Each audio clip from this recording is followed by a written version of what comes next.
Bismillah. Assalamualaikum warahmatullahi wabarakatuh. Innal hamdalillah nahmaduhu wa nasta'inuhu wa nastaghfiruh wa na'udzu billahi min shururi anfusina wa min sayyiati a'malina may yahdihillahu fala mudilla lahu wa may yudlil fala hadiya lahu. Asyhadu an la ilaha illallah wahdahu la syarika lahu wa asyhadu anna Muhammadan abduhu wa rasuluhu la nabiyya wa la rasula ba'dah. Allahumma salli ala Muhammad wa ala alihi wa ashabihi wa man tabi'ahum bi ihsanin ila yaumil qiyamati, amma ba'd. Bapak Ibu jamaah rahimani wa rahimakumullah yang semoga selalu dirahmati Allah Subhanahu wa taala. Yang pertama dan paling utama, di kesempatan malam hari ini kita bersyukur dan memuji Allah Subhanahu wa taala atas limpah nikmat dan karunia yang telah terlimpahkan kepada kita semua. Salawat serta salam semoga selalu tercurah dan terlimpahkan kepada uswah hasanah kita, Nabi besar Nabi Agung Muhammad sallallahu alaihi wasallam beserta keluarga, sahabat dan orang-orang yang mengikuti beliau dengan baik hingga akhir zaman nanti. Kita berdoa kepada Allah Subhanahu wa taala agar kita dilindungi dari ilmu yang tidak bermanfaat, dari ilmu yang sekedar maklumat dan tidak bisa menghasilkan amal salihat. Yang kedua, kita memohon kepada Allah Subhanahu wa taala agar menjadikan setiap ilmu yang sudah kita miliki, pernah kita baca, pernah kita dengar, pernah kita tulis, pernah kita hafal, pernah kita renungkan, kita mohon kepada Allah Subhanahu wa taala agar dijadikan ilmu yang bermanfaat, bisa menghasilkan amal salihah. Kemudian yang ketiga, apabila Allah Subhanahu wa taala berkehendak untuk menambah ilmu baru bagi kita, kita mohon agar ditambahkan ilmu yang bermanfaat. Dan yang keempat, kita memohon kepada Allah Subhanahu wa taala agar terus ditambah ilmu-ilmu kita. Jamaah rahimani wa rahimakumullah, Bapak Ibu yang dimuliakan Allah Subhanahu wa taala.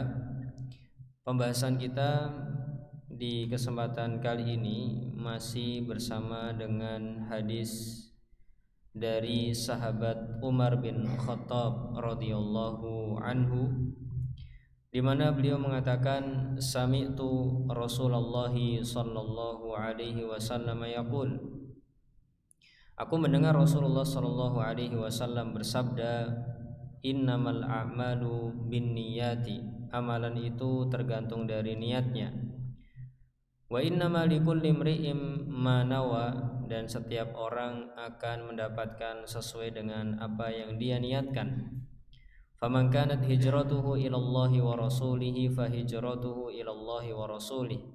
Barang siapa yang hijrahnya itu menuju Allah dan Rasulnya, beramal karena Allah dan Rasulnya, maka hijrahnya ini adalah kepada Allah dan Rasulnya, akan mendapatkan pahala. Wa man kanat hijratuhu lidunya yusibuha, dan barang siapa yang hijrahnya ini karena dunia yang ingin dia dapatkan, au imra'atin yankihuha, atau wanita yang ingin dia nikahi, fa hijratuhu ila ma hajara ilaihi, maka hijrahnya sesuai dengan apa yang dia niatkan. Dia hanya mendapatkan apa yang dia niatkan, kalau itu pun dapat, dan tidak mendapatkan pahala dari Allah Subhanahu wa taala. Di kesempatan yang lalu kita sudah membahas tentang sahabat Umar bin Khattab radhiyallahu anhu. Kita sebutkan bahwa beliau adalah seorang yang dijamin surga. Kemudian apabila ada Nabi sallallahu alaihi wasallam setelah Nabi Muhammad, maka Umar akan menjadi nabi. Tapi karena tidak ada nabi setelah Nabi Muhammad, maka beliau hanya menjadi sahabat yang sangat utama dengan pengandaian ini. Kemudian kita sebutkan juga beliau adalah seorang yang sangat ditakuti oleh syaitan karena ketegasan beliau. Kemudian kita juga sebutkan bahwasanya Nabi Shallallahu Alaihi Wasallam merekomendasi Abu Bakar dan Umar setelah sepeninggalan beliau. Ya. Dan yang terakhir di kesempatan yang lalu, Umar bin Khattab radhiyallahu anhu adalah seorang yang bisa berdoa dengan doa-doa yang di luar batas manusia. Maksudnya batas logika manusia.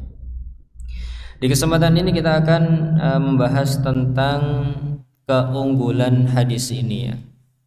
Hadis ini merupakan hadis yang disebutkan pertama di dalam kitab Sahih Al-Bukhari. Ya, jadi hadis ini juga di Sahih Bukhari. Kalau kita buka kitabnya, hadis nomor 1 adalah hadis innamal a'malu binniyat. Kemudian kalau kita buka Riyadhus Shalihin, hadis pertamanya ya ini hadis pertama yang sedang kita baca. Di dalam kitab Arba'in Nawawi juga hadis ini ya. Dan ada beberapa kitab yang lainnya mencantumkan hadis ini sebagai hadis pertama. Kenapa kok seperti itu? Ya.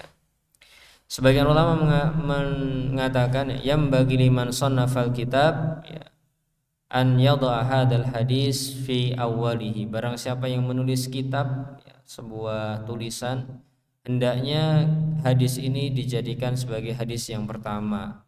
Kenapa? Tambihan ya, lil qari'i an yusahhiha niyatahu, sebagai bentuk peringatan kepada orang yang membaca kitabnya tersebut agar memperbaiki niatnya. Baik. Ini salah satu keutamaannya. Kemudian berkata Imam An-Nawawi rahimahullahu taala di dalam kitab Syarah Sahih Muslim. Ya, Imam An-Nawawi rahimahullah mengatakan ajma'al muslimuna ala 'idhami mawqi'i hadzal hadis wa kathrati fawaidihi wa sihhatihi. Kaum muslimin, para ulama bersepakat bahwa hadis ini sangat tinggi kedudukannya di dalam agama Islam. Banyak pelajarannya dan mereka bersepakat tentang keabsahannya, kesahihannya. Ini kata Imam An-Nawawi. Di dalam kitab Fathul Bari, Al-Hafidz Ibnu Hajar mengatakan, berkata Abu Abdillah, kemungkinan besar Imam Al-Bukhari. Beliau mengatakan, laisa fi akhbarin Nabi sallallahu alaihi wasallam syai'un ajma' wa aghna wa akthar faidatan min hadzal hadis. Di dalam hadis-hadis Nabi sallallahu alaihi wasallam tidak ada satupun hadis yang lebih kompleks, yang lebih kaya makna, kaya pelajaran daripada hadis ini. Hadis ini adalah hadis nomor wahid ya, berkaitan dengan hal tersebut. Berkata Ibnu Salah yang dinukilkan di dalam Nailul Autar, hadzal hadis qa'idatun min qawaidil Islam. Hadis ini merupakan salah satu kaidah di dalam Islam. Sehingga sebagian ulama mengatakan bahwa hadis ini adalah sepertiga ilmu. Ada juga yang mengatakan seperempat ilmu. Ada juga yang mengatakan 1/5 ilmu ya. Dan Imam Syafi'i mengatakan hadis ini adalah 1/3 Islam ya. Sebagaimana dinukilkan di dalam kitab Fathul Bari oleh Ibnu Hajar Al-Asqalani ya, beliau menyatakan annahu thuluthul Islam, bahwa hadis ini adalah 1/3 dari Islam. Hadis yang duanya apa Ustadz ya? Jadi hadis pertama itu adalah innamal a'mal ini ya, amalan itu tergantung dari niatnya. Kemudian hadis kedua ya, 1/3 bagian yang kedua adalah hadis tentang SOP beramal. SOP ini pun apa Pak? Kenapa? Ya, standar operasional prosedur ya. Itu di seluruh perusahaan ada ya, di mana-mana ada SOP-nya. Sama di dalam melakukan amalan yang ingin kita mendapatkan pahala dari Allah, itu juga ada SOP-nya. Ya, itu di mana SOP-nya? Di hadis man amila amalan, barang siapa melakukan amalan laisa alaihi amruna, tidak sesuai dengan SOP kami, kata Nabi sallallahu alaihi wasallam, fahuwa raddun, maka tertolak. Ya. Jadi kalau tidak sesuai SOP, amalan itu tertolak. Sehingga kalau kita mau beramal, kita harus berpikir SOP terlebih dahulu. Ya, SOP-nya apa ini? Standar operasional prosedurnya apa? Biar diterima bagaimana? Kita mau bikin surat-surat apa di pemerintahan juga harus pakai SOP. Tidak ada atau tidak melakukan SOP yang tepat, tidak dilayani. Itu adalah di dunia seperti itu. Sama di dalam agama kita juga perlu SOP ya. Mana amalan yang diterima, mana amalan yang tidak diterima. Ada SOP-nya. Ya. Baik, itu hadis SOP adalah sepertiga yang kedua. Man 'amila 'amalan laisa 'alaihi amruna fahuwa raddun. Barang siapa yang melakukan amal ibadah tidak sesuai dengan SOP dari kami, maka amalannya tertolak. Meskipun dia ikhlas tetap tertolak kalau tidak sesuai dengan SOP dari Nabi Shallallahu Alaihi Wasallam. Kemudian sepertiga yang terakhir ya, itu adalah hadis innal halala bayyinun wa innal harama bayyinun wa bainahuma umurun mustabihatun. Yang halal itu jelas, yang haram itu jelas ya. Dan di antara itu ada yang mutasyabihat, yang enggak jelas menurut sebagian orang ya. Umurun mustabihat la ya'lamuhunna katsirun minan nas, yang banyak orang enggak tahu ini halal apa haram ya gitu. Tapi ada sebagian orang yang tahu itu masuknya ke halal, oh itu masuknya ke haram, ada yang tahu seperti itu ya. Jadi hadis yang ketiga ini yang namanya mutasyabihat atau syubhat itu hanya pada sebagian orang. Orang yang sudah punya ilmu banyak tidak ada gitu, atau sedikit sekali yang masih rancu dalam benaknya ya. Baik, itu adalah 3 hadis landasan Islam. Mau kemana-mana bahasnya ya itu. Mau bahas apapun ya innamal a'malu binniyat, dasar pertama. Dasar kedua, mau kemana-mana yang bahas SOP dari Nabi SAW seperti apa. Mau kemana-mana ya kita bahasnya halal dan haram ya. Pasti ke situ. Makanya disebut bahwa innamal a'malu binniyat ini sepertiga dari Islam ya. Karena menjadi konsep dasar yang ada di dalam hati. Baik, bahkan sebagian ulama menyebutkan bahwa hadis ini adalah setengah dari Islam ya, setengah dari Islam. Kenapa? Karena Islam itu isinya 2, amalan zahir dan amalan batin, dan hadis ini berkaitan dengan amalan batin ya. Dan hadis ini sekali lagi merupakan hadis yang sangat agung. Sebagian mensyarah hadis ini sampai 600-700 halaman, tapi kita tidak usah sampai banyak begitu nggih insyaallah. Baik, sekarang apa sih pentingnya belajar niat? Apa tau Ustaz kita dadak sinau niat niku napa ya? Apa masalahe? Ini salat nggih kantun salat, poso nggih kantun poso ya. Kenapa kita harus belajar niat? Ya.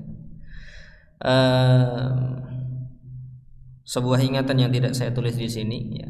Salah satu ulama kita mengatakan, kam min amalin kabirin yusagiruhu an-niyatu wa kam min amalin sagirin yukabbiruhu an-niyatu.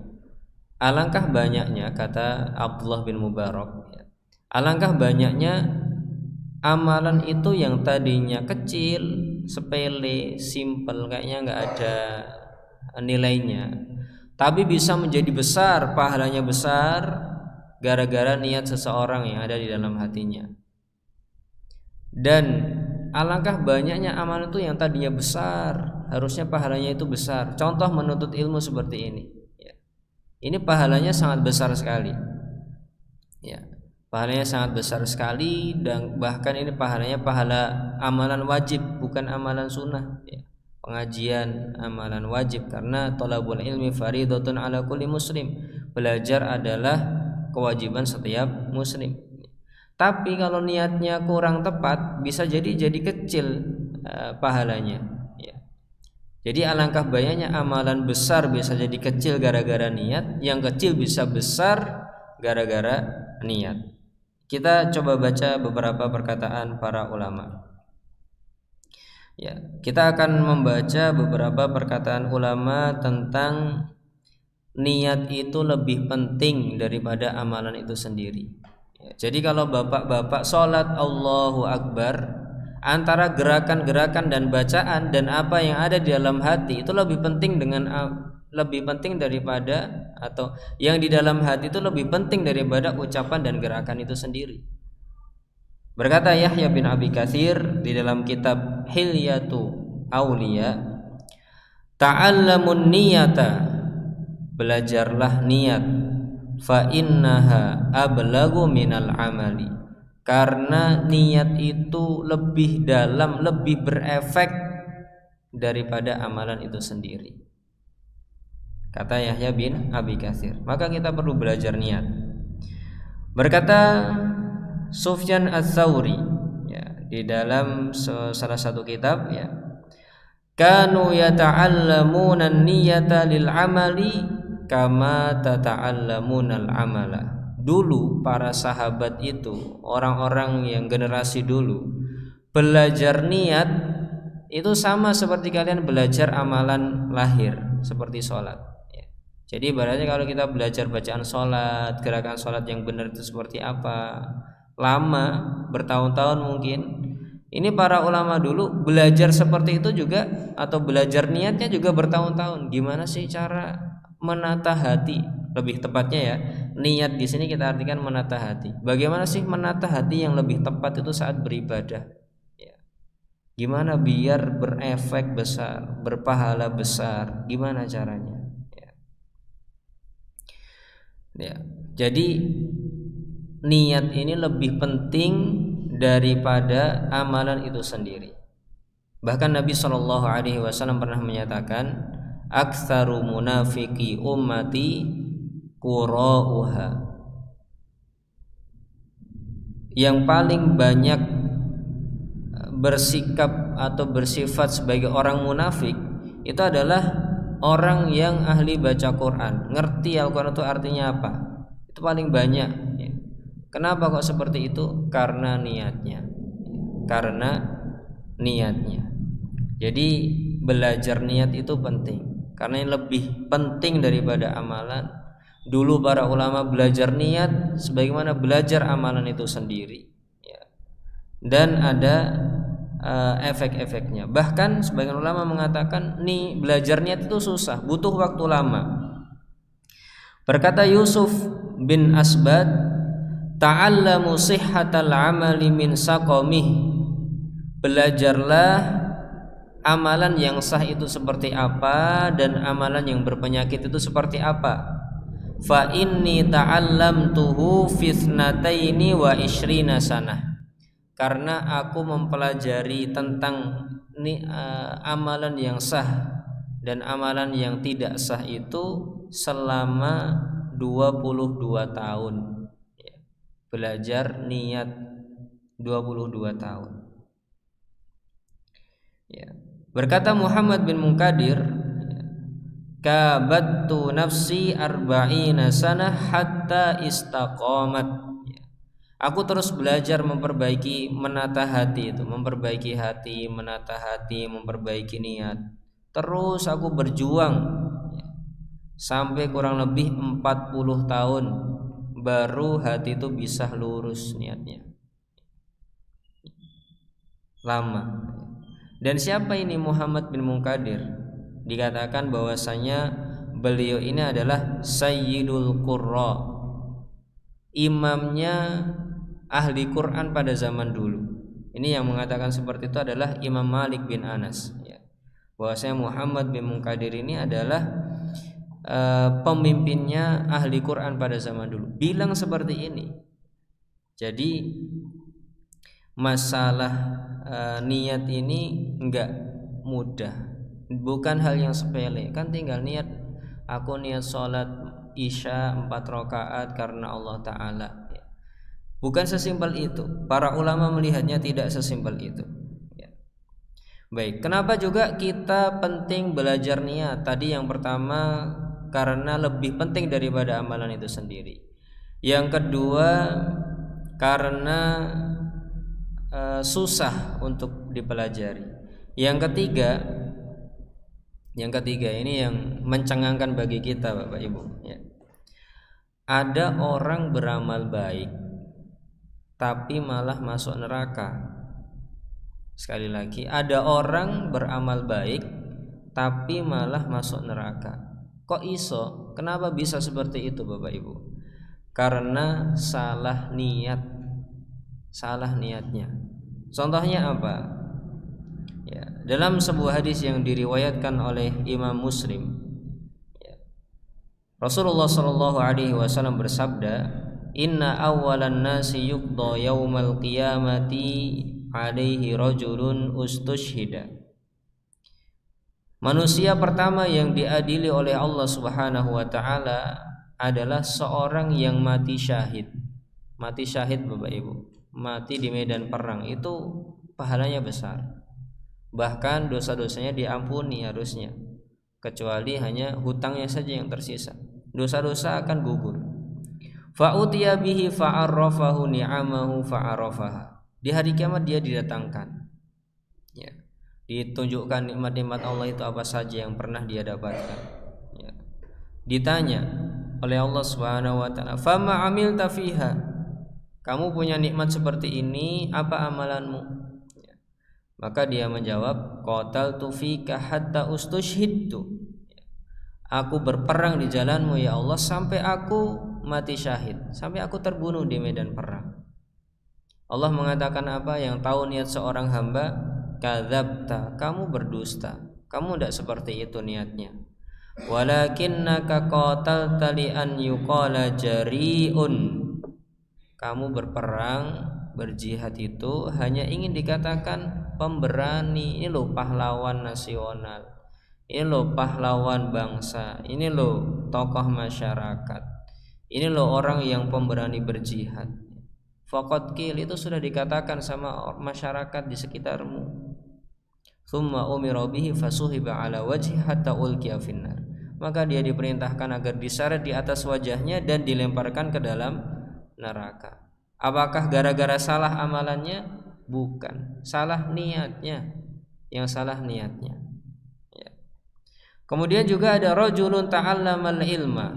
Ada orang yang belajar ilmu agama, ngaji kesana kesini, hafal Al-Quran, mungkin hafal hadis-hadis Nabi Sallallahu Alaihi Wasallam, ya, belajar Quran. Maka didatangkan pada hari kiamat, fa'utiya bihi fa'arrafahu ni'amahu fa'arrafah. Disebutkan, ini nikmatmu dulu seperti ini, kamu punya nikmat seperti ini, apa yang sudah kamu amalkan?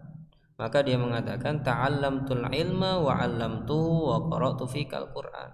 Ya Allah, aku sudah mempelajari ilmu, kemudian aku mengajarkannya, dan aku menghafal Al-Quranmu. Amalan-amalan besar Bapak Ibu, belajar, mengajar, dan menghafal Al-Quran. Tapi kata Allah Subhanahu wa ta'ala, kadzabta, kamu berdusta. Walakinnaka ta'allamtal ilma liyuqala alimun. Kamu belajar ilmu itu niatnya cuman ingin dikatakan seorang alim ini, oh ini loh alim, oh ini loh ustadz, ini orang ahli dalam agama. Dan kamu menghafal Al-Quran cuman ingin dapat gelar qari, cuman dapat gelar hafid, penghafal Quran, cuman itu yang ada di dalam hatimu. Faqad qila, dan itu sudah dikatakan sama orang-orang, itu loh hafid, itu loh bacaannya bagus, itu loh ilmunya banyak. Faqad qila, sudah dikatakan. Maka dia diperintahkan juga agar diseret di atas wajahnya sampai dilempar ke dalam neraka. Apakah salah amalannya, salah belajarnya, salah mengajarnya, salah menghafal Al-Qurannya? Tidak, salah niatnya. Salah niatnya. Kemudian juga ada orang wasa'allahu alaihi wa a'tahu min asnafil mali kullih. Orang yang diluaskan, dilapangkan rizkinya oleh Allah, kaya raya, seluruh harta dia punya. Fa'utiya bihi fa'arrafahu, dia didatangkan, disebutkan nikmat-nikmatnya. Dulu kamu pernah dapat nikmat ini 1, 2, 3. Apa yang sudah kamu amalkan? Maka dia mengatakan, ma taraktu min sabirin tuhibbu an yunfaqa fiha illa anfaqtu fiha laka. Ya Allah, tidaklah engkau suka aku berinfak di suatu jalan kecuali aku pasti berinfak di sana. Saya sedekahkan hartaku untuk berinfak di jalanmu, ikhlas karenamu ya Allah. Tapi Allah tahu apa yang sebenarnya ada di hati seseorang. Allah mengatakan, kadzabta, kamu berdusta, enggak benar kamu bilang seperti itu. Ya. Ini menunjukkan di akhirat orang masih bisa berdusta. Ya. Maka dikatakan oleh Allah, walakinnaka fa'alta liyuqala huwa jawad. Kamu melakukan itu cuman pengen dapat pujian orang, ini loh bapak yang dermawan, ini loh ibu yang dermawan. Itu yang kamu niatkan dan sudah dikatakan sama orang-orang. Maka dia juga diseret kemudian dilemparkan ke dalam neraka. Na'udzubillahi min dzalik. Kita berlindung kepada Allah Subhanahu wa taala dari yang seperti ini. Apakah mereka semua salah amalannya? Jawabannya tidak. Tapi mereka salah dari niatnya. Salah di niatnya. Makanya kita perlu belajar niat ini. Kita akan belajar niat ini dari 13 hadis dari Imam An-Nawawi rahimahullahu taala. Baik. Kemudian di antara pentingnya belajar niat, ya. Pentingnya belajar niat, ya. Pentingnya belajar niat ini dikatakan oleh Yahya bin Mu'ad di dalam Hilyatul Auliya, ya. Beliau mengatakan, mafawizud dunya tuqta'u bil aqdam. Kesuksesan dunia itu bisa diraih dengan kaki. Artinya kita berusaha dengan maksimal. Wa mafawizul akhirati tuqta'u bil qulubi. Dan kesuksesan akhirat itu bisa didapatkan dengan hati kita. Maka kita perlu untuk belajar niat. Mengatur niat itu bagaimana? Ya. Menata hati bagaimana? Saat beribadah aku pola pikirnya harus seperti apa? Ya. Ini yang harus terus kita dalami, ya. Baik. Kemudian yang kelima di sini, ya, fungsi atau alasan kenapa kita perlu belajar niat, ya. Karena ada orang tidak beramal, tidak mengamalkan sebuah amalan, tapi tetap mendapatkan pahala. Ada orang tidak melakukan amalan tapi malah mendapatkan pahala. Gara-gara apa? Gara-gara niatnya. Nabi SAW menyatakan, inna bil madinati larijalan masirtum masiron wala qata'tum wadiya illa kanu ma'akum. Sesungguhnya di Madinah itu ada beberapa orang. Ini Nabi katakan kepada para sahabatnya yang ikut perang Tabuk. Ikut perang Tabuk jauh, ya, ikut berjihad. Dan Nabi mengatakan ketika pulang kalau tidak salah, ya, beliau mengatakan di Madinah itu ada beberapa orang. Tidaklah kalian itu melakukan perjalanan atau kalian melewati sebuah lembah kecuali mereka juga bersama kalian ikut mendapatkan pahala juga. Tidak beramal, tidak datang ke perang, ya, tidak berangkat ke Tabuk, tapi dia dapat pahala, ya. Tapi dia dapat pahalanya. Jadi belajar niat, belajar mengatur hati, ini sesuatu yang penting. Karena kalau salah, tadi setelah kita dengarkan hadisnya, kalau benar tidak beramal pun bisa dapat pahala. Kalau sudah beramal dan benar niatnya bisa diperbesar, ya. Jadi ini pentingnya kita mempelajari niat. Makanya hadis ini selalu disebutkan yang pertama, biar orang ngeh, ya, agar seseorang itu fokus dengan yang seperti itu sebelum melakukan sesuatu. Niatnya apa? Ya, saat kita ingin misalkan berhenti di lampu merah misalkan, itu kalau kita pikirkan apakah kita hanya berhenti karena lampunya merah? Banyak alasan di situ. Apakah kita berhenti biar nanti tidak ada kecelakaan, ataukah kita berhenti karena kita sedang melakukan ketaatan kepada Allah ketika Allah berfirman, atiullah wa atiur rasul wa ulil amri minkum, taatilah Allah dan taatilah Rasul serta orang-orang yang punya kebijakan. Ataukah kita sedang melakukan itu? Apa niat kita? Hanya berhenti karena lampu merah, atau berhenti karena biar tidak ada kecelakaan, atau berhenti karena kita sedang melakukan salah satu perintah Allah? Itu sudah beda nilainya. Dua tidak dapat pahalanya. Yang satu berhenti karena ikut perintah Allah, menjaga la dharara wa la dirar, biar saya tidak memudarati orang lain, dapat pahalanya. Itu gara-gara niat. Hanya mengatur niat bisa dapat pahala dan tidak dapat pahala. Ini sesuatu yang sangat penting untuk kita pelajari, ya. Baik, Bapak Ibu yang dimuliakan Allah Subhanahu wa taala, apa itu niat, ya? Apa itu niat? Ada yang mengatakan niat itu ya artinya ikhlas, ya. Ada yang mengatakan niat itu sama dengan ikhlas. Tapi sebenarnya niat itu adalah al-qasd wal iradah, ya. Tujuan dan keinginan. Jadi niat itu adalah tujuan dan keinginan. Itu adalah niat, ya. Tujuan dan keinginan. Dan tujuan serta keinginan ini dalam urusan ibadah kita itu ada dua. Yang pertama adalah untuk apa, dan yang kedua adalah untuk siapa. Apa dan siapa, ya. Berkaitan dengan untuk apa, ya. Untuk apa niat ini, ya. Yang pertama, niat ini fungsinya adalah, jadi untuk apa itu fungsinya untuk membedakan antara ibadah dan adat kebiasaan. Membedakan ibadah dan adat kebiasaan. Kita ambil contoh Bapak Ibu. Mandi,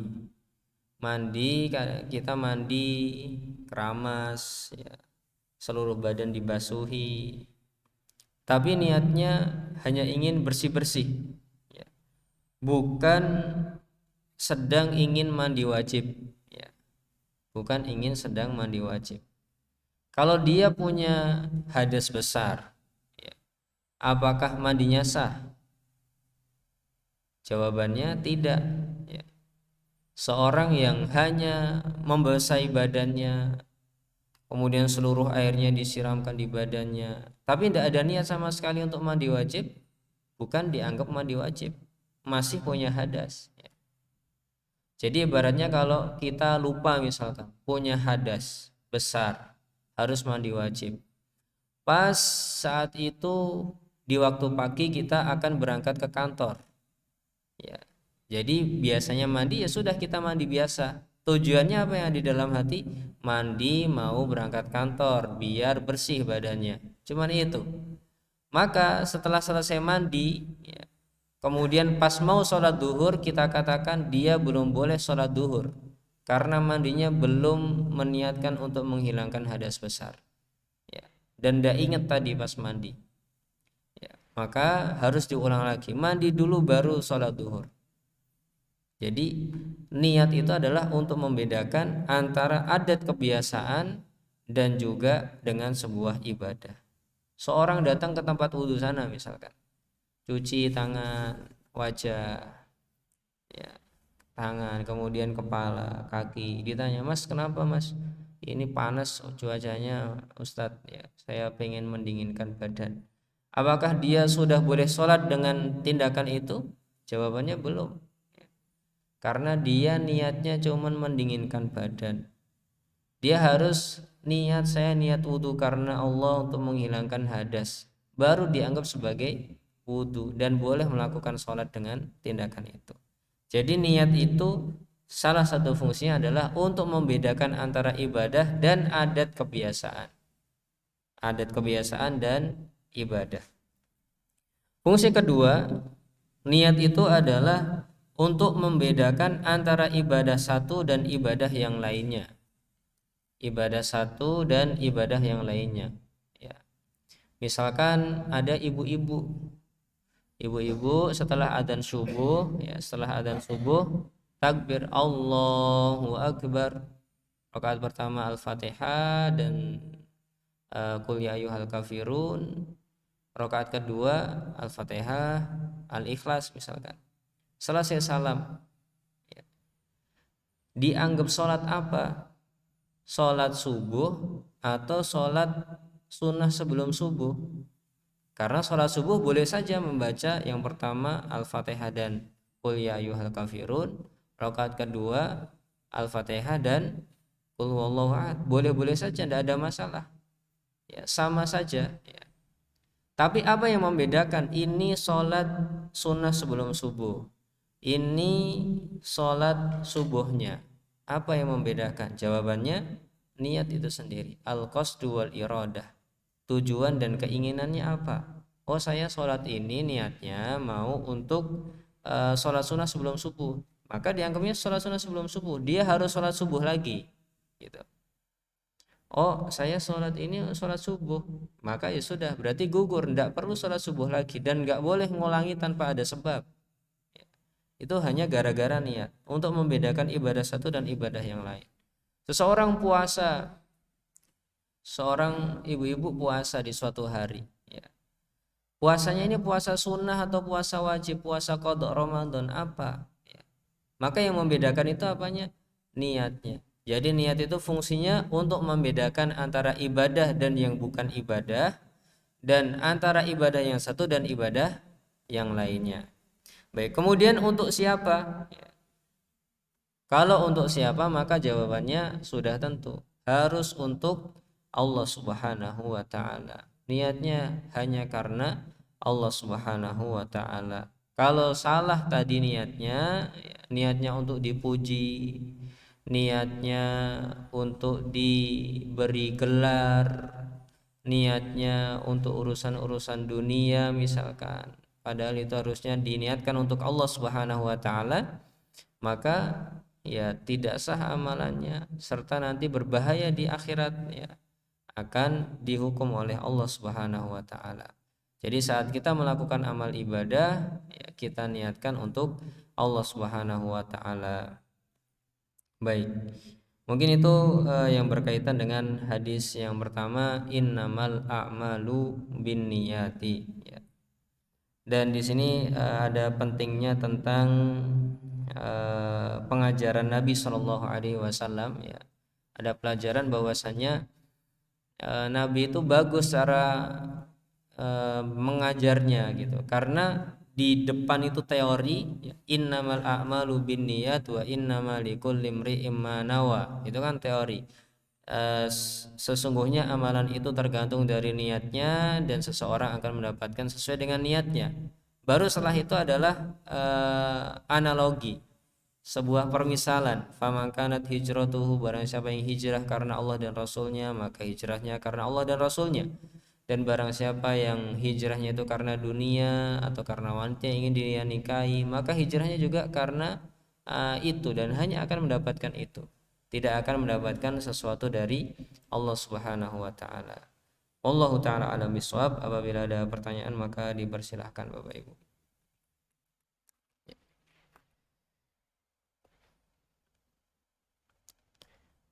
Ya, silakan Pak. Waalaikumsalam warahmatullahi wabarakatuh.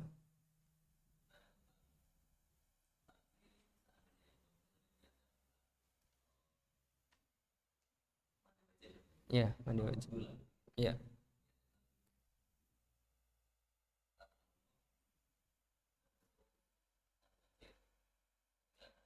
Hmm.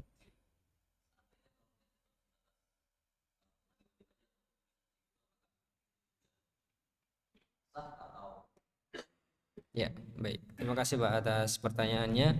Apabila seseorang mandi wajib, ya, niatnya hanya ya Allah saya niat mandi wajib misalkan. Sah apakah tidak? Jawabannya sudah sah, ya, karena ada lafal mandi wajibnya. Dan konsekuensi menghilangkan hadas besar itu sudah masuk di konsekuensi di kalimat mandi wajib, ya, karena mandi wajib pasti menghilangkan hadas besar.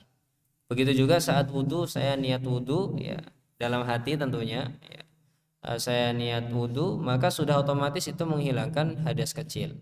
Jadi sudah sah, tidak harus panjang-panjang, sudah cukup ya niat wudhu karena Allah misalkan, maka sudah sah. Wallahu a'lam. Baik. Kemudian biasanya kasusnya itu kalau mandi wajib itu ini ya eh, lupa biasanya, punya hadas besar, kemudian masuk waktu pagi sudah lupa tadi eh, punya hadas besar enggak ya. Pernah itu saya pas kuliah di Riyadh ketika itu ya, hari Jumat ya, kalau enggak salah saya itu mimpi ya, mimpi kemudian pas sholat Jumat ya enggak ingat apa-apa, enggak ingat kalau mimpi itu ya. Saya mandi biasa seperti saat akan sholat Jumat dan dianggapnya bukan mandi wajib. Saya pergi ke masjid, saya sholat Jumat, habis sholat Jumat keinget kayaknya tadi itu mimpi tapi kok sepertinya belum mandi wajib ya niatnya ya. Tanya sama khotibnya ketika itu. Syekh yang berkhutbah di situ, Syekh gimana saya mimpi ya, ihtalam tuh aku mimpi tapi ketika mandi saya hanya niat mandi untuk sholat Jumat, gimana sih? Maka saya mengatakan kamu pulang mandi lagi kemudian sholat duhur lagi ya. Jadi saya suruh ulangi mandinya ini dengan niat mandi wajib plus sholat duhur lagi, jadi sholat Jumatnya tidak kepake. Itu gara-gara lupa, padahal ya sudah diguyur semuanya, tapi karena lupa ndak ada ingatan sama sekali, maka belum sah mandi wajibnya. Harus ada niat untuk untuk mandi wajib tersebut gitu. Wallahu a'lam ya. Ini sering atau mungkin sering terjadi ya, perlu diingat ketika mandi itu. Kemudian kalau mandinya itu di malam hari, misalkan orang tidak pernah mandi itu di malam hari, tahu-tahu ada orang mandi di malam hari, maka otomatis itu niatnya pasti bukan mandi seperti biasa ya, pasti mandi wajib itu, maka sudah otomatis dia pasti punya niat ya. Ini masalahnya kalau pas di pagi hari itu atau pas di sore hari sekalian mandi untuk bersih-bersih badan, itu kadang perlu niat dihadirkan mandinya untuk apa gitu. Wallahu taala alam bisawab gitu. Ada pertanyaan lagi Bapak Ibu? Baik, insyaallah kita lanjutkan lagi di kesempatan berikutnya ya, masih ada banyak hadis yang berkaitan dengan niat dan masih banyak pelajaran yang akan kita dapatkan untuk bagaimana mengasah niat-niat kita ini. Wallahu taala alam bisawab. Kita cukupkan sampai di sini. Terima kasih banyak atas perhatiannya dan mohon maaf atas segala kekurangannya. Subhanakallahumma wa bihamdika asyhadu an la ilaha illa anta astaghfiruka wa atubu ilaik. Assalamualaikum warahmatullahi wabarakatuh.